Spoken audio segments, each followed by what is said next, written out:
Alors bienvenue dans une nouvelle vidéo. Aujourd'hui j'ai décidé de vous faire un petit haul comme d'habitude ces temps-ci. Je ne vais pas trop tarder, je vais commencer. Bienvenue donc sur Helen's Universe. Je m'appelle Immaculata Hélène Cyprien. Je vous présente ici la littérature afro-caribéenne et surtout la littérature haïtienne que j'aime beaucoup parce que je viens également de là-bas. Donc sans plus tarder, on va commencer. J'ai reçu quelques ouvrages, notamment pour la rentrée littéraire, et des ouvrages que moi j'ai achetés, plutôt du fond, parce que j'aime bien lire aussi mon fond, pour des raisons professionnelles, mais aussi pour mon plaisir. Et c'est tout, un peu de jeunesse, des cadeaux. Et il y a un ouvrage que j'ai pas, parce qu'il n'est pas encore arrivé, c'est un ouvrage que j'ai déjà lu, que je vous ai déjà présenté sur la chaîne. Je vous mettrai une image et que j'ai voulu acheter pour soutenir l'auteur. Donc on va commencer par ce livre que je n'ai pas. Donc c'est Vagabondages éphémères de Philomé Robert qui m'avait envoyé une copie version électronique. Je remercie aussi la maison d'édition qui est Caraïbes Édition. Je vous mettrai ici. Donc j'avais lu, je vous mettrai la vidéo si vous ne l'avez pas encore vu éventuellement. Donc c'était un premier roman que j'ai vraiment beaucoup aimé, qui était très sensoriel pour moi, et donc voilà, j'ai voulu l'acheter. Alors je fais pas dans l'ordre de parution, mais je fais dans l'ordre que j'ai là. Ma soeur m'a offert Blackwater, la crue, le numéro 1 aux éditions Monsieur Toussaint Louverture, et l'auteur c'est Michael McDowell. Donc c'est cet ouvrage-ci en poche.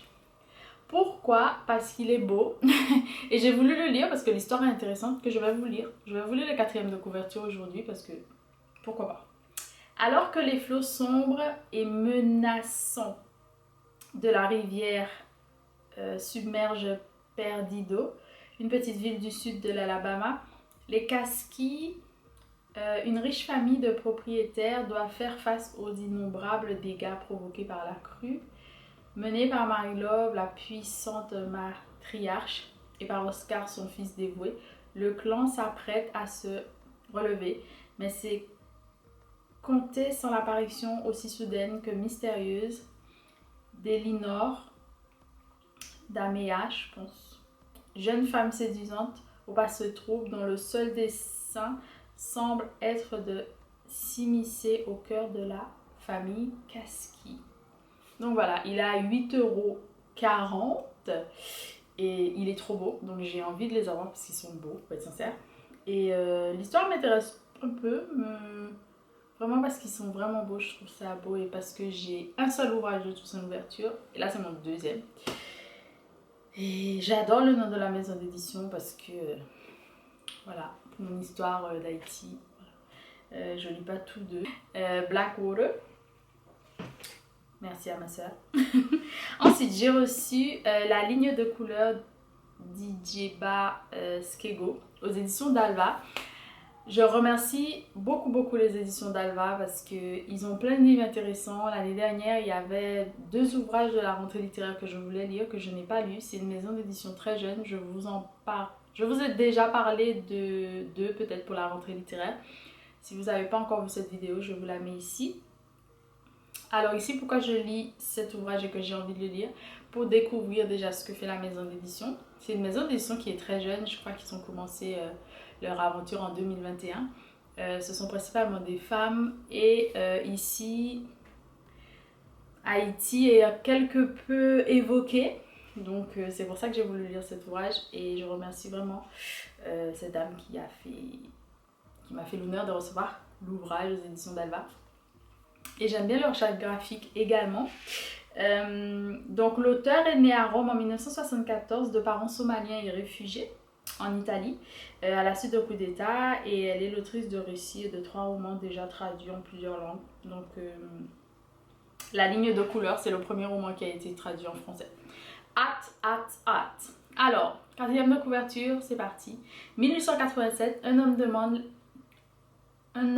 demande la peintre nord-américaine Lafanou Brown en mariage. En préambule, Lafanou décide de lui raconter sa vie, celle d'une jeune fille née aux États-Unis, de père haïtien et de mère indienne. Encore enfant, elle devient la protégée d'une femme fortunée qui entend faire d'elle une icône du mouvement abolitionniste alors que frémissent les tensions qui conduiront à la guerre de sécession. Mais pour la Fanou du village dans lequel elle grandit, aux rues de Rome, des porcs négriers au salon de l'aristocratie londonienne, une seule quête importe, celle que ses pinceaux tentent d'imprimer sur la toile, celle des couleurs qui diront avec justesse son identité et lui permettront de gagner son indépendance. Dans cette fresque foisonnante, la romancière italo-somalienne Ijaba Skego nous livre le portrait d'une artiste affirmant sa liberté dans la tourmente de l'histoire, tissant habilement les liens entre passé et présent. La ligne de couleur raconte les combats des femmes pour l'indépendance, la création et la liberté. J'adore cette phrase, ou la moitié, mais la ligne de couleur raconte les combats des femmes pour l'indépendance, la création et la liberté.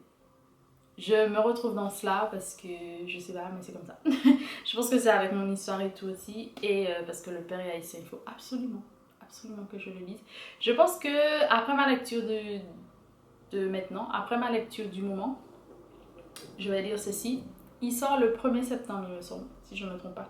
Si je me trompe, je vous mettrai la date exacte. On continue. Prochain ouvrage, alors, c'est Cocaïan, je sais pas, Naissance d'une nation, chocolat de Gauze, aux éditions de l'Arche. Pièce de théâtre que je lirai, pour lire aussi une autre pièce de théâtre que j'ai depuis fort longtemps chez moi. Je lis pas beaucoup de pièces de théâtre. Si j'en vois, je vais voir des pièces de théâtre. Mais j'en lis pas beaucoup, seulement quand j'étais éventuellement à l'université. Enfin, pendant mon cursus scolaire, pas que à l'université, plutôt mon cursus scolaire. Ça m'intéresse énormément. Pourquoi? Je vous lis la 4e de couverture et vous saurez. Ample fresque historique à travers les 20e et début du 21e siècle. Cocoyawan, j'espère que c'est comme ça qu'on prononce. Cocoayan raconte l'histoire politique du chocolat. De la ferme aux produits transformés, la culture et le commerce du cacao traduisent les rapports de domination imposés par l'Occident aux pays producteurs d'Afrique. De la forêt de Gbaka en 1908 jusqu'en 2031, en passant par Treichville, de nos jours, la parole politique bondit. D'avertissement à libération, de liesse en compromission, d'espoir en désillusion. Gauze raconte le projet d'émancipation des Cocoayan, les habitants du pays de cacao, pour fabriquer et vendre eux-mêmes leur chocolat, inscrivant le cacao dans un discours civilisationnel, un récit de conquête de liberté. Donc je ne sais pas si vous connaissez Gauze, mais c'est un auteur qui est là depuis un moment, c'est lui qui a fait Debout Payé, qui est ici. Je ne l'ai pas lu encore. Il a fait aussi Camarade Papa, que j'ai pas lu. Black Manou, que j'ai lu en 2020. Et cet ouvrage, sans compter pas mal d'autres choses, évidemment. Et Gauze et d'habitude, du coup. Voilà, un ouvrage que j'ai vraiment envie de lire. En vrai, j'aime beaucoup la première de couverture. Moi, j'adore le cacao parce que c'est avec ça que j'ai été élevée plus que le chocolat. Donc, parce qu'on partait du cacao pour faire notre chocolat chez moi. Donc, le chocolat à boire, par exemple. Et je suis plus habituée au cacao qu'au chocolat. Donc, à voir cette petite fiction en mode théâtre. Ensuite, je me suis acheté un ouvrage que je voulais lire depuis longtemps parce qu'en fait j'ai d'autres ouvrages de Ken Bougoul chez moi. J'en ai un ou deux peut-être. Je crois que j'en ai un, c'est Rian ou le chemin de sable, mais je veux tout lire. Donc j'ai Riwan ou le chemin de sable, toujours chez Présence africaine de Ken Bougoul. Et c'est une dame que je trouve vraiment très intéressante. Et donc son ouvrage, celui-ci, il est sorti cette année, je ne sais plus en quel mois. Et j'ai tout de suite voulu le lire. J'ai pas eu l'occasion de l'acheter plus tôt. Et j'écoutais un auteur on lui avait demandé quel ouvrage qu'il aurait conseillé tout de suite. Et il a dit qu'il avait reçu cet ouvrage et qu'il avait trouvé ça formidable. Donc j'ai envie de savoir aussi pourquoi, etc. Il avait donné ses raisons, mais moi j'ai envie d'aller voir. Donc je vous lis la 4e de couverture si j'y arrive. Goura n'a qu'un projet en tête, retrouver son Wolof natal et son amour de jeunesse Jujo. Sa situation précaire et solitaire en Occident est temporaire. Bientôt, il pourra rebrousser chemin et emménager dans la villa qu'il fait construire chez lui. Après un périple douloureux et des années d'inadéquation et de déracinement, le grand jour est enfin arrivé. Mais une fois au pays, rien ne se passe comme prévu et ses projets comme ses certitudes s'effondrent rapidement. Entre perte de repères, deuil, trahison et renversement inattendu, le trio bleu est un grand roman d'apprentissage, alliant la douleur violente de l'exil au lyrisme contemplatif de l'errance. Un texte moderne et mordant, dont les pages crient l'injustice, mais qui trouve son salut loin des convenances sociales et du matérialisme à travers la poésie, l'humour et la quête perpétuelle d'une tranquillité inférieure. Voilà. Donc l'auteur est sénégalaise et j'ai vraiment envie de le lire. Et j'aime bien cette couleur, j'aime bien cette couverture aussi. Je trouve ça beau et très poétique. Donc voilà. N'hésitez pas à me dire si vous avez lu l'un de ces ouvrages, si vous pensez les lire. Et puis on continue. Alors, j'ai reçu Perfect on Paper aux éditions Slalom de Sophie Gonzalez qui se présente comme ceci. C'est du young adult. J'ai voulu prendre que cet ouvrage pour la rentrée littéraire parce qu'il y a un autre ouvrage qui m'intéresse. Vous avez certainement vu ça dans la vidéo où je vous présente la rentrée littéraire, mes recommandations, etc. afro-caribéennes de la rentrée littéraire. Mais celui-là, je trouvais ça intéressant pour me plonger dans tout ce qui est young adult parce que j'en lis pas vraiment énormément, mais c'est quand même important pour mon travail. Donc, je vous lis la 4e de couverture. Donc, spécialiste des relations amoureuses, sauf de la sienne, Darcy est capable de trouver la solution à chaque problème de cœur. Au lycée, elle reçoit tous les jours dans un vieux casier oublié des messages désespérés auxquels elle répond via un mail anonyme. Ses conseils rencontrent un franc succès. Mais contre toute attente, sa vie amoureuse est désastreuse. Elle aime sa meilleure amie depuis des années sans oser le lui dire. Ça, personne ne le sait jusqu'au jour où son anonymat est menacé. Pour sauver ses secrets, Darcy accepte les conseils d'un allié inattendu et se retrouve emportée par de nouveaux sentiments. Réussira-t-elle à écouter son cœur plus que la raison? Voilà. Ça me fait penser à pas mal de choses dans les années 2000 ou juste avant où les jeunes parlaient beaucoup sur MSN, des choses comme ça. C'est un peu ma génération pour être sincère. Où à la radio, des gens demandaient des conseils sur l'amour, sur pas mal de choses, leurs relations et tout. Ça me fait trop penser à ça, donc c'est pour ça aussi que j'ai pris ça. Et parce qu'il y a cette affaire où on peut donner de bons conseils. En fait, le cordonnier est toujours mal chaussé en quelque sorte. C'est-à-dire qu'elle est capable de prendre du recul sur les histoires des autres et donner des conseils. En revanche, pour elle, c'est très compliqué aussi. Et ça montre aussi qu'on est humain, etc. Et en fait, j'aime bien cette affaire où, même si on peut avoir un avis, on peut avoir des critiques, mais il faut savoir que on est tous humains aussi, on a tous nos failles, on a tous... Donc voilà, c'est pour ça, voilà, pour aller un petit peu plus loin que cette affaire de caddie, c'était combien? 89. Donc voilà, et puis j'aime bien la couverture, pour être sincère, même si, bon... Je m'attendais à un petit peu plus niveau diversité, mais c'est pas mal. Voilà, c'est pas mal. C'est une belle charte graphique. On continue. Le dernier ouvrage que j'ai rencontré il y a très longtemps, et quand j'étais en apprentissage, parce que je sais plus si c'est cette maison d'édition qui en parlait ou une autre maison d'édition. En tout cas, c'était lors de choses professionnelles que je faisais et on a parlé de cet ouvrage.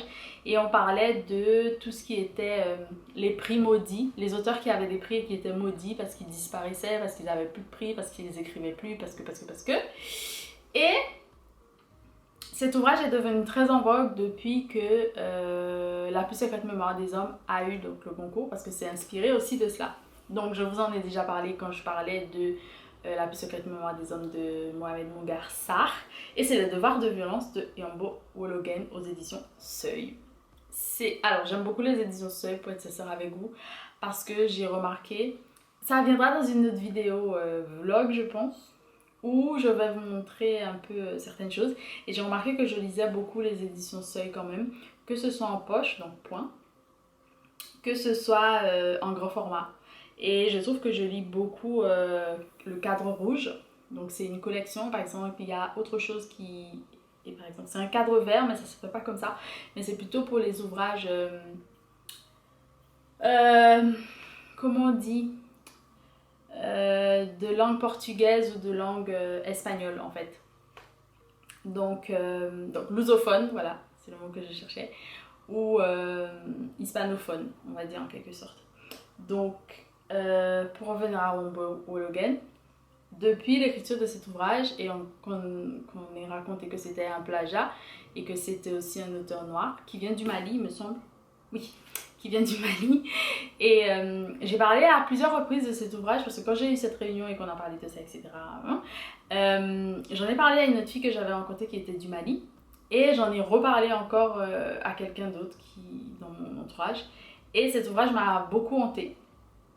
Et je ne l'avais jamais acheté parce que je pensais ne pas être prête, parce que j'ai envie de le lire avec un autre ouvrage qui est revenu aussi sur scène. Enfin bref, tout ça pour vous dire que cet ouvrage est hyper important pour moi. Et rien que de l'avoir pour moi, c'est super touchant. Je sais que c'est peut-être pas palpable, mais ça se ressent en moi pour diverses raisons. Vous allez peut-être dire que vous n'avez pas le même rapport que moi au livre, mais c'est comme ça. Enfin bref, je vais vous lire la 4e de couverture et vous verrez pourquoi.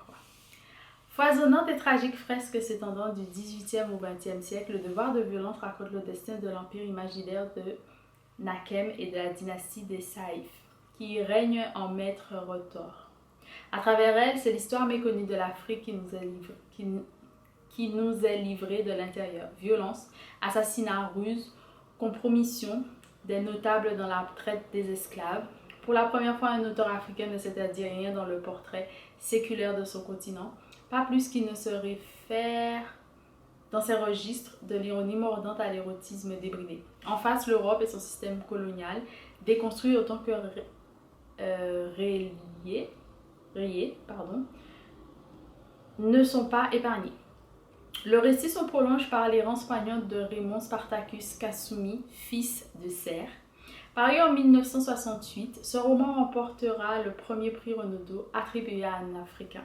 Devenu un livre culte, il fut contesté au sud pour ses hardiesses politiques et au nord pour ses audaces d'écriture. Aujourd'hui, dans cette réédition, il se lit comme une construction littéraire vertigineuse et une épopée qui figure parmi les plus grandes œuvres de la littérature mondiale. Donc voilà, cet ouvrage est important. Je peux vous dire avec quel ouvrage j'ai envie de le lire. J'ai envie de le lire avec Batouala, parce que ça fait partie de ces ouvrages qui sont les numéros 1 dans quelque chose, et aussi pour la communauté noire africaine, ou encore, oui, noire comme je disais, afro, comme Aimé Césaire, etc. Donc ce sont des ouvrages que j'aime lire en parallèle comme ça, non seulement pour me remettre dans l'histoire, etc. Mais voilà, c'est tout ce que j'ai à vous dire pour le moment. J'espère que cette vidéo vous aura plu. N'hésitez pas à vous abonner, à partager, à me laisser un petit commentaire, me dire ce que vous en pensez tout simplement. Et puis tout ce qui arrive pour la rentrée littéraire, j'espère que ça va vous plaire. J'espère que les reading vlogs aussi vont vous plaire. Je vous les laisse ici, au moins un en tout cas. Et puis on se dit à très bientôt pour de nouvelles aventures ensemble. Bisous. Mouah.